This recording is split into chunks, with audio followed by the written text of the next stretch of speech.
Hello and welcome again to How I See It. For today's subject, we actually began the conversation before we had started recording.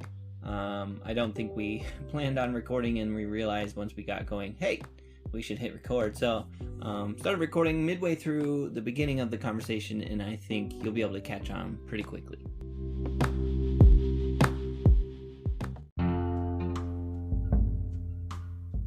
Welcome to How I See It with me, Mark Pratt, and Justin Sternberg. This is a podcast that works to counter cultural polarization through thoughtful conversations. you know what I mean, to talk with that person personally. And I think at times the leadership model tends to, as a entity grows, the leadership tends to be more and more isolated, because we want to say, well, they only have time for this kind of thing, the 80-20 principle, so they can't be bothered, with the person purchasing their product, or the layman, if you will, because there's this hierarchy that automatically tends to insulate them. And that's where it kind of came from, is this process of what does good leadership look like? And I'll be the first to admit, I don't think that I'm a great leader by any means. You know what I mean? In a sense of what I see leadership as, I would see myself as more of a teacher, probably, I mean, in the leadership world, if there were dogs to demonstrate leadership, I'm more of a golden retriever. I just like going along with people, and and it's like I'm independent. I'm able to do my. You have me as a Davy Crockett or something. I'm still trying to figure that one out. But yeah, I think that's part of who I am. It's like, if you want to go along with me, I'll show you what I do, but you can do your own thing. And leaders, as I see leaders, I was thinking about it, I see them more like border collies. You ever, they're like herding dogs, the sheep dogs. Yep. It was funny because as a kid, I can remember my grandparents had one. And if we couldn't ever find that dog, we knew where it was, especially in like July, because it would be down around the pond, the farm pond, like herding the dragonflies. I mean, it would just spend out, and that's how I see a leader. It's somebody who just has this innate desire to lead. So that's what they find themselves doing in a variety of areas. You follow me? And I think it's more innate. It's part of their design, their gifting, and they just gravitate towards that. So that's kind of my nutshell. Where do you see yourself? How do you see yourself in this leadership? It's funny because I started recording halfway through that. So it'll be interesting to figure out where to start that out. Maybe where do you see? Just kidding. Yeah, so many thoughts. Go with it. I think the idea with the dragonflies thing, and that's mine. I'm not saying it's accurate. No, I know, I get it. Yeah, I think that is accurate. I think the problem with that is to say, if that innate thing exists, then they must be a leader. Because, I mean, when we first talked about doing an episode like this, I put true leadership in front of it, because I think there's a difference between what is typically known as leadership or defined as leadership and how I see it, what is true leadership. And so someone who can, round up the sheep, is, I guess, a leader, but I'm not sure it's not always going to be the kind of leader that I think that I would want to follow. Sure. If you get nipped in the bud, it's like, I don't know if I like this dog, Yeah. and again, that's not even necessarily a bad thing. Sometimes leaders Mm-hmm. will nip you in the bud, and that's part of it. But I think it's nuanced, and I think, just thinking about that idea of, I don't know. I think I've had a desire or tendency to want to lead. And for much of my life, I should not have led. And I'm not even saying I should now. I'm just saying, like, the desire to lead can often come from a self-ambitious place, or a place of self-importance, or a place of critique or whatever, and those aren't always the right places to come from as a leader. You know what I mean? Sure. So you're saying there's a difference between seeking leadership from almost a self-esteem perspective and leadership opportunity that is provided. In other words, opportunities that come your way versus seeking the opportunity out. Is that what I'm hearing? I definitely think there's a difference. I'm not saying seeking opportunities is wrong either. I'm just saying that self-ambition is essentially an antithesis to what I consider true and good leadership. Define what you would call true and good leadership then. Well, again, it's nuanced, right? But I think it's serving the greater. I think that's what a good leader is, and by the greater, I mean it is the people under you, the greater good, right? Or the cause or mission that you are leading for is. So sometimes, a sheep does get nipped in the bud, but it's for the greater cause. Sure. It's, if you stay out here, I got to get you all in the pen because there's sheep at night, right? I mean, excuse me, there's wolves at night. Right. And so you all got to be safe in the pen. So some of you are going to get nipped a little bit. Sure. And it's serving the greater cause, right? The greater cause is safety or whatever. Well, and it's interesting, even as you say that, it's, I think part of that leadership when we're looking at the greater good is the difference between I got to do this because it's about me, or you need to get nipped in the bud because it's about your greater good and your safety.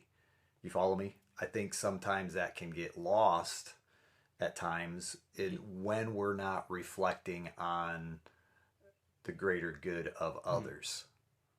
Yeah. And it's about me. I need to get this done. I need this, and it's about my agenda can be shut. And I guess that's my thing, when I look at leaders and leadership, it's like, how do the good ones remain good ones without being led astray by right, the circumstances that come in life? I think of Bill Hybels is what comes to my mind. Tremendous. He did his leadership summits and so forth, but yet he still fell in his own way. And that's not to say that all of us can't fall, but it's like, I think when we hold leadership up on this pedestal. Yeah, I mean, yep. I think that's another hallmark of true leadership is humility.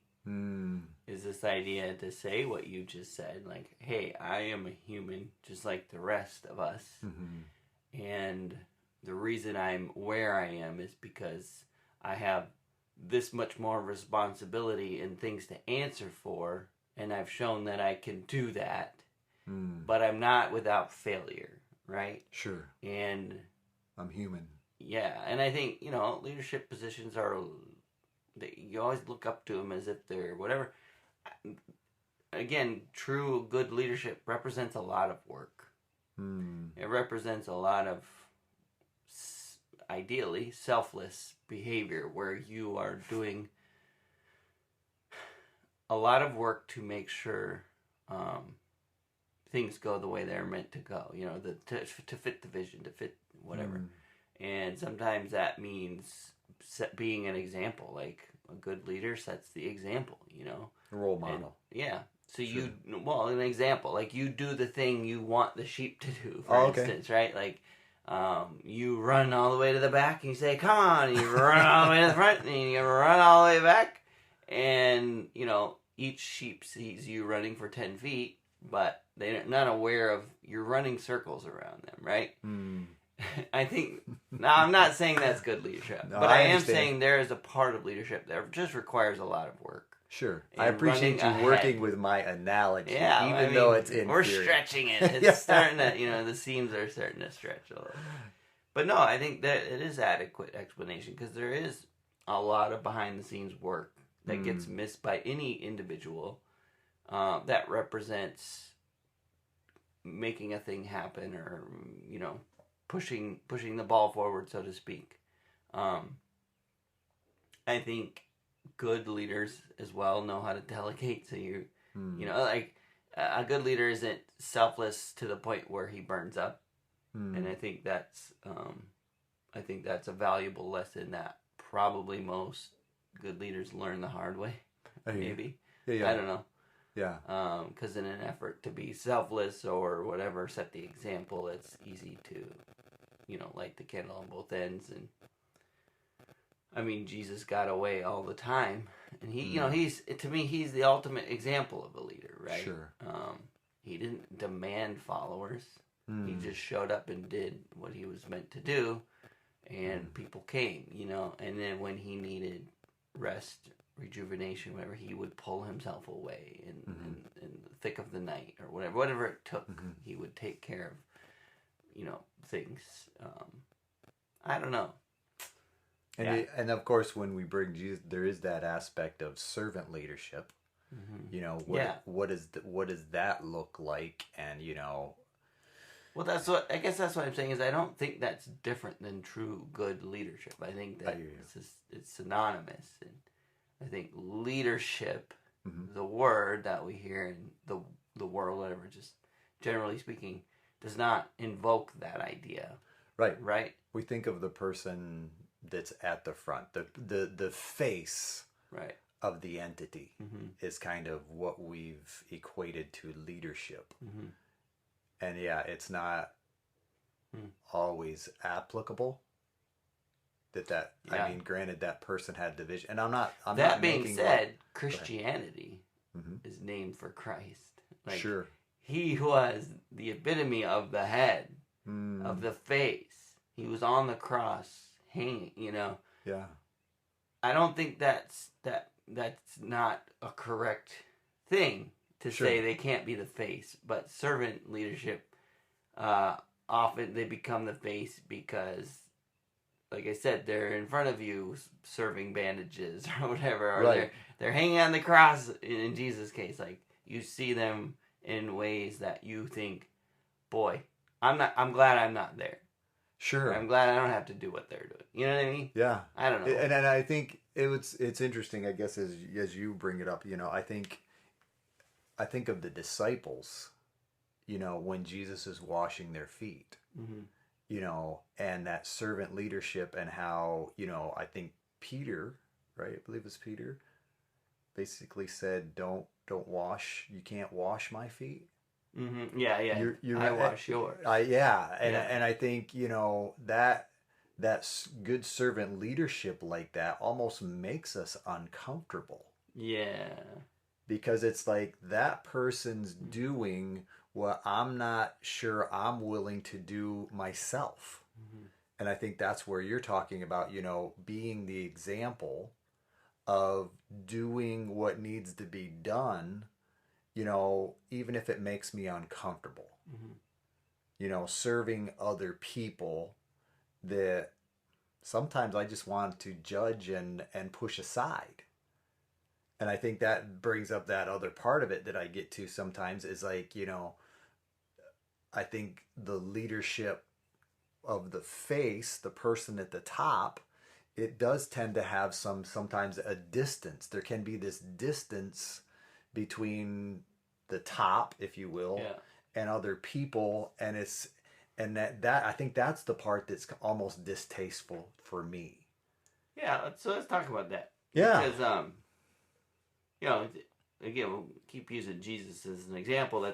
That makes it easy. Like, You think about the Sermon on the Mount, or where they fed 5,000, right? Uh-huh. And the people in the back, they weren't able to connect with Jesus. They weren't, you know what I mean? Yeah. But who does the story interact with the most? Well, the disciples. Sure. And so, as much as it's ideal to say they're, a leader is a man of the people or whatever, there's only so many people you can reach, you can connect with, you can whatever. And not to mention your time is valuable, and so you have to prioritize where that goes, right? Where that time goes. Yeah. And, of course, I think you and I would argue the same thing, which is that priority sometimes lies with the people, or like walking among them, whatever. Yeah. Like walking to the back of that crowd. Sure. And I don't know. But I also think a large part of the New Testament is Jesus and the disciples only, right? Where he's trying to build and infuse into them the vision and mission, right? Sure. So that he can go with them when he's not there, right? Sure. So that what they are leaving him to do represents what his Father wants them to do. Sure. And I think that's any good leader, that's going to be a large percentage of their time is investing in the people closest to him, so that when they leave away from him, they do the thing that he's trying to do, which is serve the vision and mission. Sure. Right? Don't do what I want you to do, but I want you to do what the vision and mission wants us to do. Sometimes that will go against what I say, and when those times happen, we need to work through that, because, again, as a leader, you're not infallible. Right. And I don't know. No, I appreciate the analogy, because I think, we do have that tendency even to judge leaders because of where we are in that hierarchy, if you will. Yeah. You follow me? Yeah. If you see yourself as the the man, as him being the man, it's like, well, I'm not sure how I feel about the man when I'm in the back of the crowd. Yeah. But yet, the people that include me, or the people that I tend to have influence over, it's like being able to have that same perspective of being able to say, okay, how approachable am I in my areas that I am, a role model, or and it's just it's a great way to look at it from my perspective, and that's because I think, as much as I like to think about the innate aspect of leadership, I think leadership is something that can be learned and developed. Yes. Correct. I agree, yeah. It's not necessarily just something that I'm born to do, even though I think, that innate aspect is beneficial. Yeah. Maybe. Okay, go for it. Maybe. Yes, if leveraged properly. No, if not. Because I hear where you're coming from. I do think a large number of the leaders that we have, that we are aware of in our world, that in our opinion are bad leaders. I gotcha. Very many of them probably, you would say, had that innate thing, and still do, right? Sure. Putin, for instance. Yeah. Right? Well, the it can drive all the wrong things. Sure. I guess is what I'm trying to and as you were going there, my mind is like bully. That's where my mind goes, and I'm not saying all leaders are, but that bad leadership is the kid that grew up bullying kids on the playground ends up having influence later on in some ways too, and may still be using the same fear, anger as a motivational thing. And that's just kind of what came to my mind is what you were sharing. But it's not necessarily a healthy form of leadership, but yet, or I think sometimes charisma, if you will, can tend to draw people. Therefore, that person becomes a leader that might not necessarily have the interest of the follower in mind. Right. And I think, that's a not exactly the positive model Right. for leadership. Yeah. I mean, all these things are great, right? Charisma and an innate sense of leadership. Mm-hmm. But we've proven over and over and over that we can use those things for all the wrong reasons, Yeah. like as humans. And yeah, so I think you hit the nail on the head. But I definitely think there are many leaders that and again, how far are they from being good, true leaders? Well, I think it really depends on how convinced they are that they are a great leader, right? Sure. Yeah. And I guess and this is, I think, what brings it to our minds to a certain degree is, I think we've all had, or most of us have had, good leadership that we value, esteem, and yet we've probably been hurt at some time, by a specific leader. Either I'm not even saying it's always intentional, but in that in the operation, there was a hurt, there was a miscommunication, there was something and therefore I'm a little jaded. Yeah.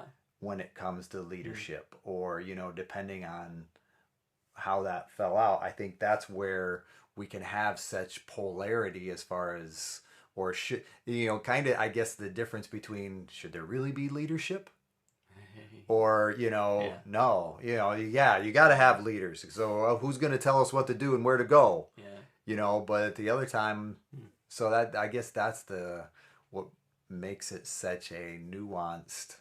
I also find that those most critical of leadership, well, there's two kinds of people in my how I see it opinion. It's those who want to be the leader.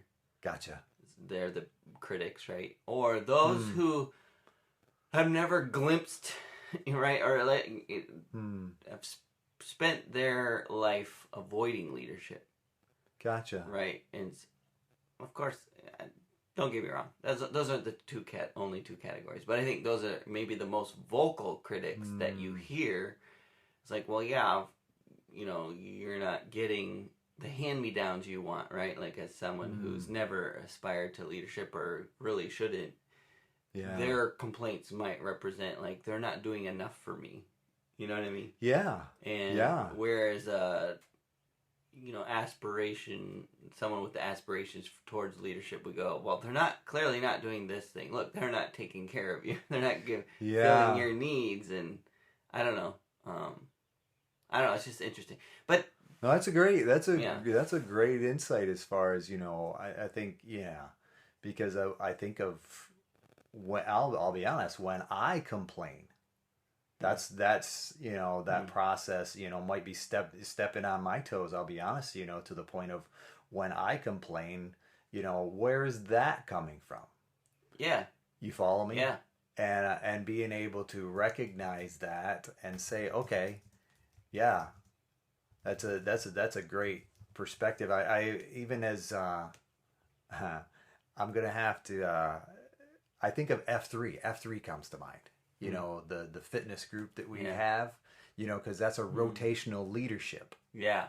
And it's interesting, because I look at that group and I recognize there are guys who prefer to lead. When they need leadership, there's a core of guys that will lead there. Yep. And I'll sometimes stand back or sit back because it's like, I don't see myself as that leader. I'm not what I might consider an type A personality leader. I'm comfortable leading if there's a vacuum. Right. If leadership isn't available, I have no problem filling a gap. Yeah. That's how I see that. Yeah. But I have to, in that, I'm also willing to wrestle with, is it that aspect of that second category? Do I fall into that second category? What was the second category? Where abdicating leadership. Mm-hmm. Yeah, and they're not serving your needs, kind of thing. Yeah, Yeah. I'm just being transparent in that, to the point of being able to say, okay, because that's what I'm saying. F3 came to mind. I have led at F3, but I always recognize that there's guys who desire, and therefore I do not allow them, but you know what I'm saying. It's like okay with me, to follow them, and yet, so that's where I'm just pondering that. And I think too, if you want to grow in empathy towards your leaders, attempt to lead some things, right? I agree. Because when you do, you start to see behind the curtain, and you see the levers, and you see, and it's like, oh, someone's pulling all these levers, and it's like, oh, I have to pull these levers, you know what I mean? Yeah. And I will definitely say, as someone who's, led a few things, like nothing huge or whatever, but led CR for a while and work, I have some management position, which I'll get to this in a minute, but I don't think leadership is management, anyway, I'll get to this in a minute. Yep. The point is, as someone who's touched his toes in leadership a few times, how I've gotten so much empathy towards leaders to just go, the job is hard, and it really doesn't matter which direction you go. There will be some outliers who, maybe not even outliers, maybe there'll be a huge chunk of people who will disagree with you, right? Sure. And I would argue that that's correct leadership. True leadership is going to have its critics. Sure. Because you are meant to serve the vision and mission, whatever that is, right? And that is a singular purpose, where the law of nature is entropy, where we move from focus, organized, to chaos. And it's because Mark wants something different, Justin wants something different, Megan wants something different, Joe wants something different, Bill wants something different, all different versions of what they think we're doing, where we're going. And if we were to follow, you can't follow all of those, or you stop dead in the water, right? And we're not meant to. We're meant to serve the vision and mission as a leader. Like, you're meant to continue pointing towards that North Star. Sure. And so there's going to be times where you lose Bill, because Bill, turns out he didn't really care for that vision and mission. He thought he did, but what he really wanted was, 5 degrees north of that vision and mission. And no, we're not going there. That's not the direction we're heading. That's not the velocity. We will never head that way. That's not what this organization is about. And I think good leadership is good about being clear about that. And then Bill goes, okay, I get it. This organization isn't for me. Right. I think And if I may, if we're looking at the church, is that not where other denominations tend to start from? I think there is that. Yeah. I'm not even saying it's an unhealthy thing. I'm not saying it's a negative thing, to the point of, there can be a vision, and we focus on this in this whole broad aspect of Christ living, if you will. I think part of it comes down to, and that's probably part of the reason that the church isn't always looked at positively, because it may, I'm just saying the church in general has at times probably lost the vision of its mission. And that's what gets judged harshly, or, criticized by those who are outside. And it kind of, and I mentioned that because it plays in with what you're sharing as far as, okay, how do you keep that a singular focus that allows people to come and go, but this is the direction we're heading. And yet, if you want to come with us, fine. And yet, if you don't, that's okay too. It's not a there's the door type mentality. It's that this is what we do. Yes. It's okay if this doesn't serve your particular needs, because it is built to serve a particular set of needs. Exactly. Right? Because we can't be all things, all people. An organization can't. Yeah. A human can't. You know, we're meant. And God gives us particular visions, missions in our hearts, right? Like Sure, we passions, we if give you it a will. calling, calling, passion, and so sometimes the organization you're in does not align with that, and that's okay. Yeah. You know, and you know this kind of ties into some of the toxic masculinity or chauvinistic ideas we've talked about in our past episode, where we get caught up in this idea that leaving a thing or quitting a thing is so just cowardly and wrong, and which is just not accurate. Now, of course, you can quit and leave a thing cowardly, of course, Sure. but often quitting or leaving a thing is the more brave option, Sure. right? Yeah. Because you look at the opportunities in front of you and you think, I could stay in this current Yes. and it would be easier. Yes. Or I could climb out on the shore and figure out what current I'm supposed to, you know what I mean? Yeah. And that's the more difficult thing. And I think in sharing with what you're adding to, if I may, I think some of that takes time. Sometimes we might enter, opportunity, a group, following a specific leader. But then over time, we recognize, I'm not sure this vision is aligning like I thought it would. And we have to be able to step away and be able to recognize and have those honest conversations that say, this just wasn't what I thought it was. Well, there's 3 reasons for that. Tell me about Maybe it. there's more. But three that come just to came your to mind. Yeah, Sure. 3 how I see it. Yeah. One is that you misunderstood the vision and mission. Yep. That's entirely possible. Right. And that could be because we'll just say Distance let's say it's on my side. Okay. So that's one way. Is Yep. I misunderstood. Yep. And the whole time they were communicating well what their vision, and I said, I think when you say that, you mean this, and I just bought into that for long enough and go, okay, I guess they mean what they say, right? Yes. The other side is it's communicated incorrectly, or this expectations aren't set. So I understand it to be this because that's what's, and so does everyone, or so does most people, right? That's what's communicated. That's what's communicated, Yep. and yet, as you drift in this stream, this current long enough, it's not flowing towards that. Sure. So you this see is, that. yes, and Yep. you go, okay, now I understand. This is not what it's purported to be. Sure. And the third thing is when it was communicated well, you understood it well, and you change, right? Sure. Like, I was on board with this. This is what I was about, but I've changed. And that's okay too, right? Yeah. Is it okay to change our minds, Mark? Yes, it is. We want a growth mindset. That's right. That's right. So sometimes you recognize I've been in this current for years, and that was served me well, and now I recognize new callings, new passions, new understandings, and I believe 5 degrees to the north is better.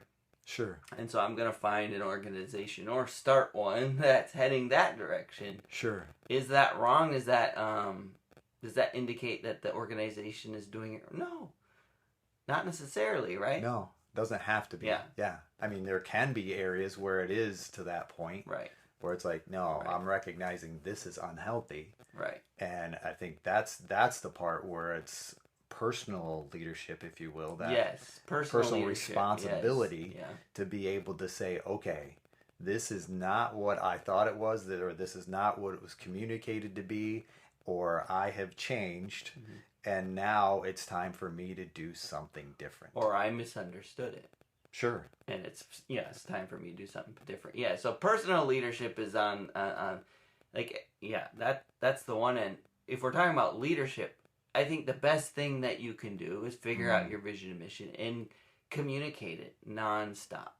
Sure. Set expectations early and often, right? That this is what we're going to be doing. Sure. This is the direction we're headed. Right.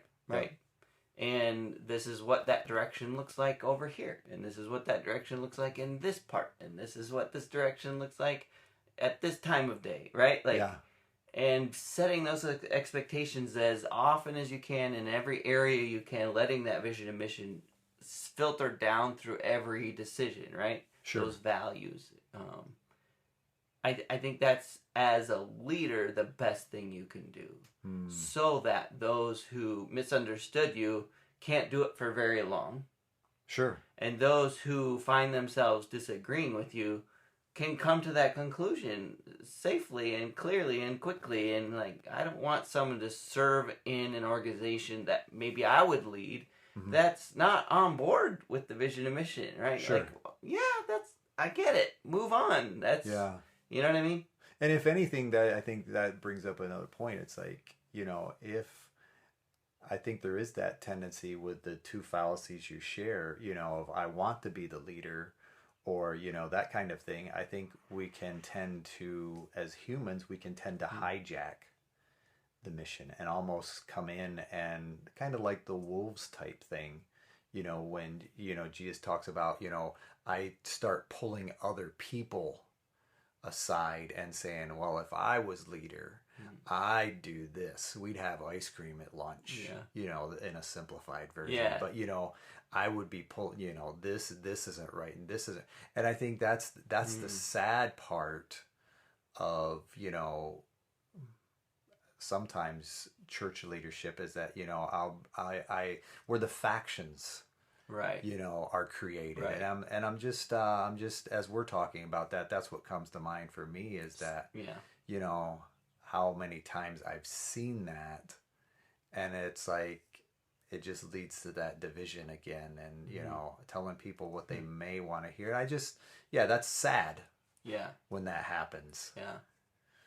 And what do you do as a leader about that? Yeah. I think sometimes you stand up and you say, hey, follow me or don't, Yeah.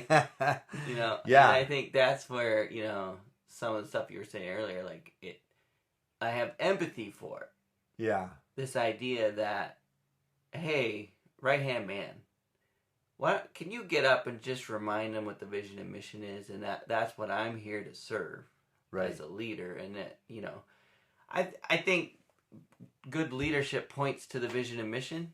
Okay. And says, follow that, Sure.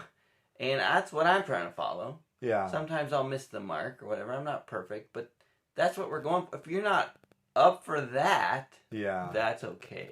Yeah. But don't try and, drag people into your own little clique or your own world and don't judge them. Don't put a log jam in the river. Exactly. Because we are trying to go to this direction. We're trying to go somewhere, and you know what I mean? I do. And of course, certain leaders. It brings up a good quote though that you wanted to share. I think as far as if I'm viewing things correctly, on that judgmental.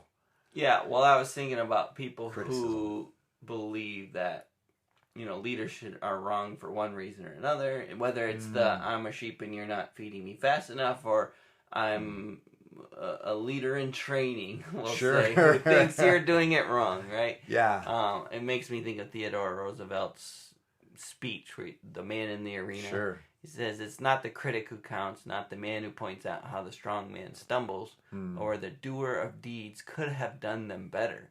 The credit belongs to the man who is actually in the arena, whose face is marred by dust and sweat and blood, who strives valiantly, who errs, who comes short again and again, because there is no effort without error and shortcoming. But who does actually strive to do the deeds? Who knows great enthusiasms, the great devotions, who spends himself in a worthy cause, who at the best knows in the end the triumph of high achievement, and who at the worst, if he fails, at least fails while daring greatly, so that his place shall never be with those cold and timid souls who neither know victory nor defeat. And that's a part of his much longer speech, but I mean, I think that says it all, right? Especially in specifically to what we're talking about with criticizing leadership or whatever. It's like, until you get in the arena yourself, you don't count to that person. I think that's where you see some of the insulation happening. Gotcha. Is there needs to be a certain amount of that to be sane. Or a certain amount of what to be saying? Insulation from the voices, from the critics. Gotcha. And a certain amount of insulation can be separation. It can also be a smile and nodding, right? Mm-hmm. It can be, you know what I'm saying? I hear you. I hear you. I hear you. Yes, exactly. It can be an I hear you. That's good.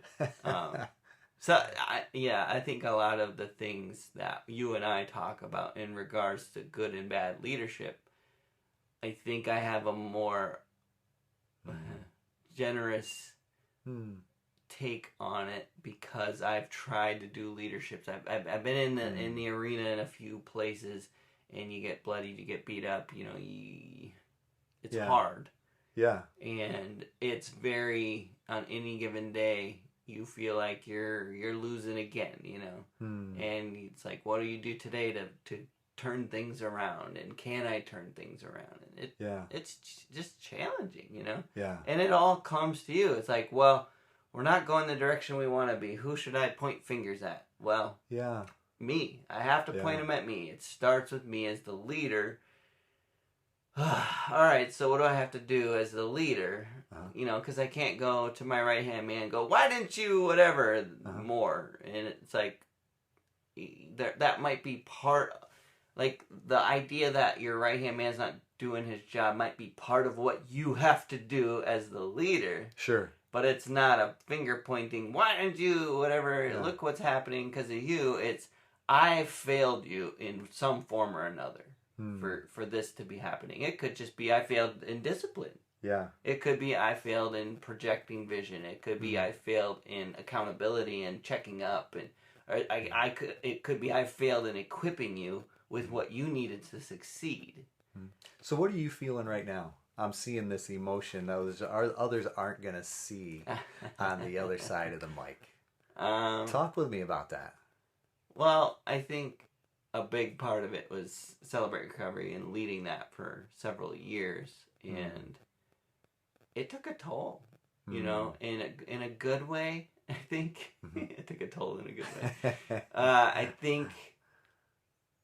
Well, for one of the values I've taken from it is empathy, is to recognize leadership is hard, and you'll never do it perfect, according to the eyes of, and even your own. Like, sure. Typically a good, true leader is going to be his biggest critic. Sure. He's going to be the one who sees most what he's doing wrong. Right. And so when you balance, I think about the times when I think about all the things that I was doing wrong. And when someone says, hey, this thing, you know, you're not feeding me fast enough or whatever it was, right? It's like, I know why you're upset about that. And it's not because I'm not feeding you fast enough. And it's because I'm not doing this over here correctly. That would, you know what I mean? And you would even see that even before an individual might even say something. Often, right? Because you see the trickle-down effect as a leader. You have the vision to, you know, if you're doing it right, to be able to see, if I don't do this today, in 3 weeks, someone's going to complain about not eating again. Or whatever it is, right? And then it happens. You're like, I know. But I couldn't get over to that thing. Yep. And so leaders are fallible. They are limited. Yeah. And so just recognizing how difficult it is, and yeah. No, I appreciate you sharing from that. And it is interesting because I'm not in that role, but as I think about, you know, Sparrow's Rest, you know, when people come out, you know, they'll see what we've done, and it's like, you know, it's not a big deal, but the prioritizing that has to go into a vision. Yeah. Because so often I think it is, you know, people who haven't necessarily been privy to the whole journey, you know, the year or year and a half, or who are coming in, it's like the tendency is, and I hear it all the time, well, you should do this. Yeah. And you should do this. And you should do this. And it's like, it's not that those things aren't on my radar, and I would love to be able to do those. And But in the meantime, I only have so much bandwidth, and this is what I'm prioritizing, and the rest will have to come and follow with that. Right. So I'm appreciating and as a leader too. It's like that's a good idea. Is it a great idea that serves the vision and mission?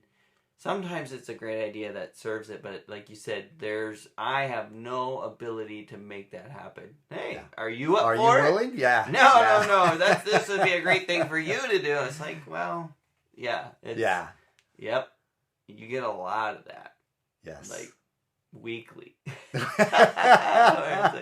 We should do this. You're right. Good idea. And that's some of the insulation you build, too, to just go...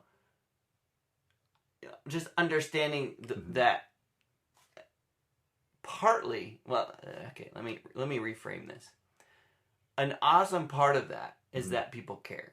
Sure, exactly. And so in an organization, like that's something I had to reframe my brain from, like, this represents something I can't do, or irritation that you're bringing up a sore spot, right? To going, man, this is cool because this person cares about what we're doing here. And the closer it is to vision and mission, the more it's like, this person is valuable in what we're doing, if that makes sense. Now, if they're not willing to step up and do that particular thing, they might buy into a smaller bite, right? Like taking a smaller bite of leadership and or whatever, ownership in one way or another.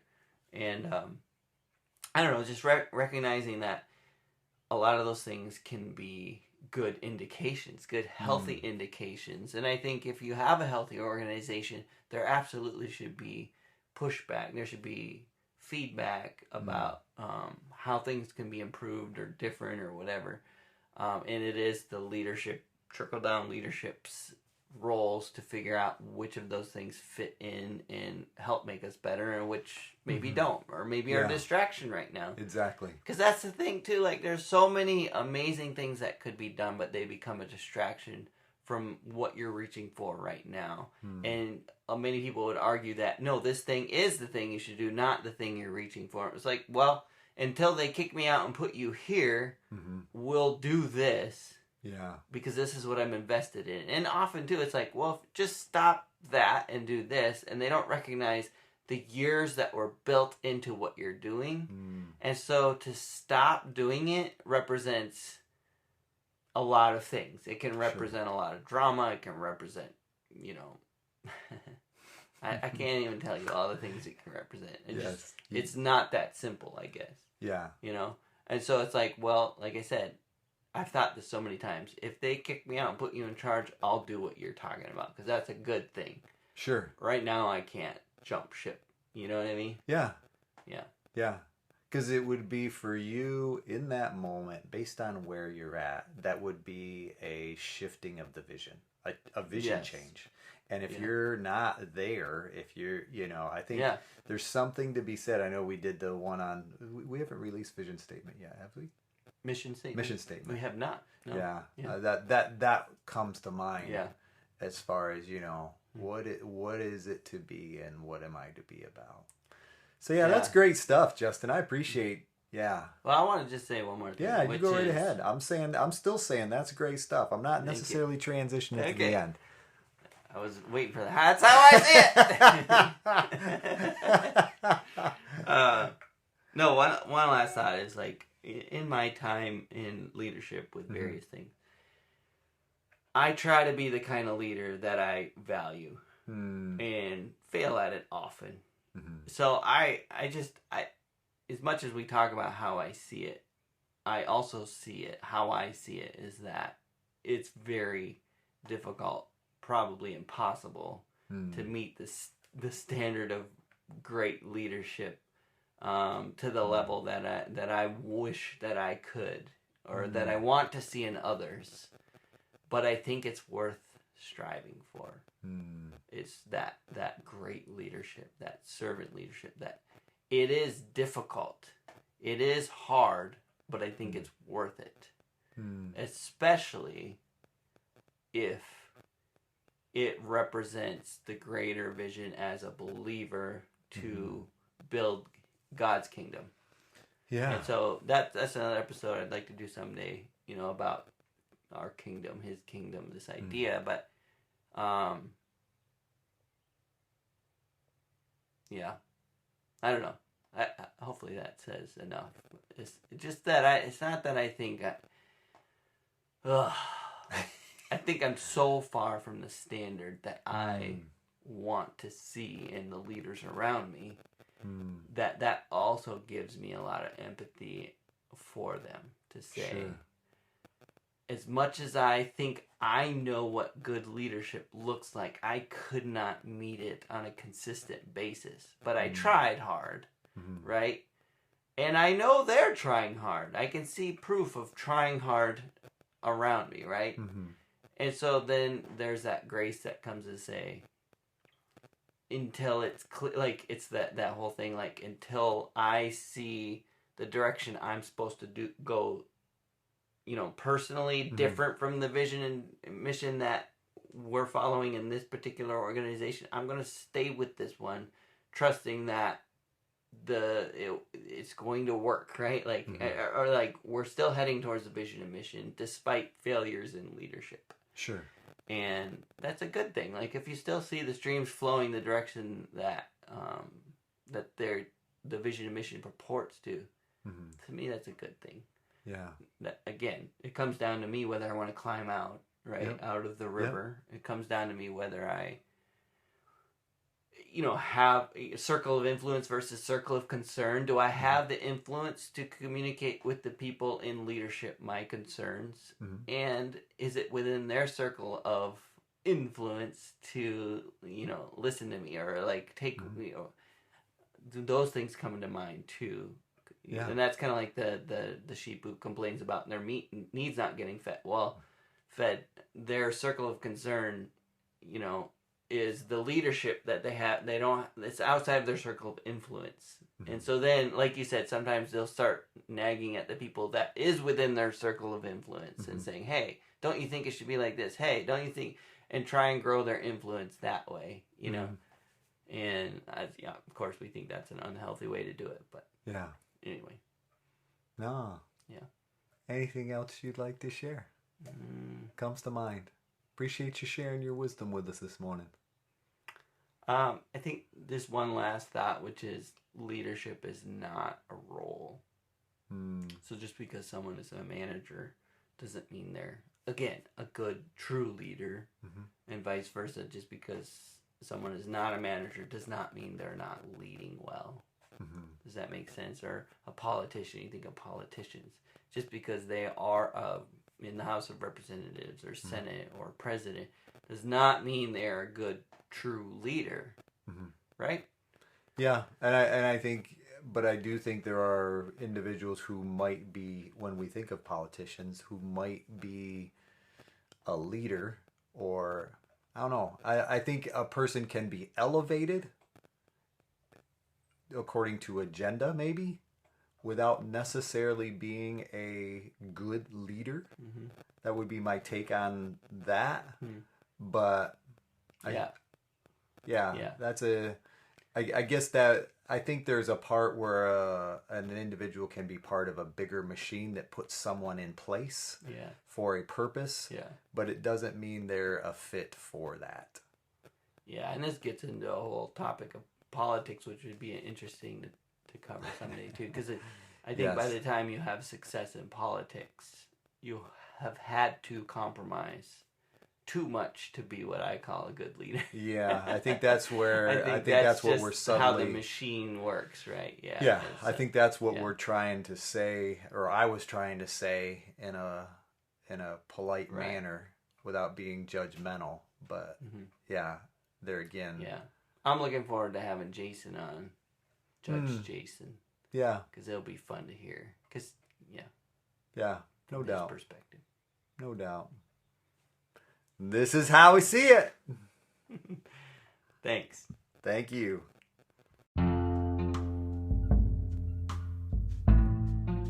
Hey, thank you for listening to our podcast.